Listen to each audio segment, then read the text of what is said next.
अस्सलाम वालेकुम मुअज़्ज़िज़ सामाईन। तो कैसे हैं आप? उम्मीद करता हूँ आप सब भाई खैरियत से होंगे। दिन के औकात में आराम करना जिस्म के लिए कितना जरूरी है। कहते हैं कि दिन काम करने के लिए बनाया गया है और रात आराम करने के लिए, इसलिए रात को जल्दी सो जाना चाहिए ताकि इस वक्त में भरपूर तरीके से अपनी नींद पूरी करके जिस्म और दिमाग को आराम पहुंचाया जा सके। हमारे यहाँ तलबा और दफातर में काम करने वाले अफराद सुबह जल्दी उठते हैं ताकि वक्त पर अपने मतलूबा काम पर पहुंच सकें, लेकिन सुबह जल्दी उठने के बावजूद वो रात को काफी देर से अपने बिस्तर पर जाते हैं। इस दौरान हमारा दिमाग और जिस्म के तमाम अज़ा अपना काम करते रहते हैं, जिन्हें आराम की शदीद जरूरत होती है। तिब्बी माहिरीन का कहना है कि इंसान को रात के अलावा दिन के औकात में भी आराम की शदीद जरूरत होती है, क्योंकि इसके बगैर इंसानी जिस्म और जहन थकावट के बायस नाकस कारकर्दगी का मुजाहरा शुरू कर देता है। अक्सर देखा गया है कि बहुत से लोग सुबह उठने के साथ ही अपने दिन भर के मामूलात का आगाज करते हैं और सारा दिन मसरूफ रहते हैं।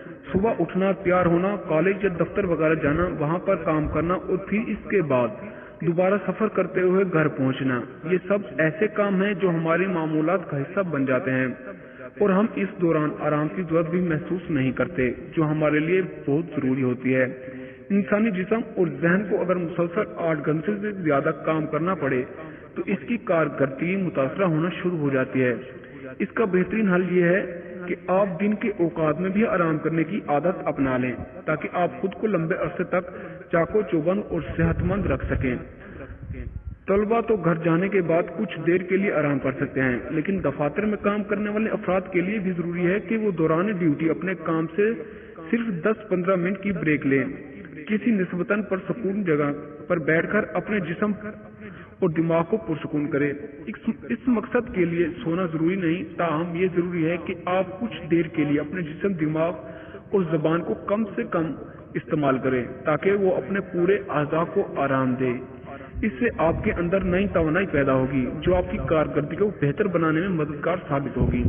दफातर वगैरह में ये आराम किसी भी वक्त किया जा सकता है। जब आप पर काम का बोझ कम हो तो आप कुछ देर के लिए अपनी ही सीट पर खामोश होकर बैठ जाएं और ऐसे में कोशिश करें कि आप किसी से बातचीत भी ना करें। इस दौरान आप आंखें बंद करके आंखों को भी पुरसुकून कर सकते हैं। इसी तरह अगर दफ्तर के औकात में आप नमाज पढ़ने की आदत अपना लें तो ये भी आपके लिए काफी पुरसुकून साबित होगी। नमाज पढ़ने के दौरान हमारा जहन सिर्फ और सिर्फ नमाज में होता है और हम दीगर परेशानियों और उलझनों से वक्ती तौर पर बच जाते हैं। तो दोस्तों, ये थी हमारी आज की वीडियो। अगर आपको हमारी वीडियो पसंद आई हो तो वीडियो को लाइक करें और चैनल को सब्सक्राइब करें। तो मिलते हैं अगली वीडियो में, तब तक के लिए अल्लाह हाफिज।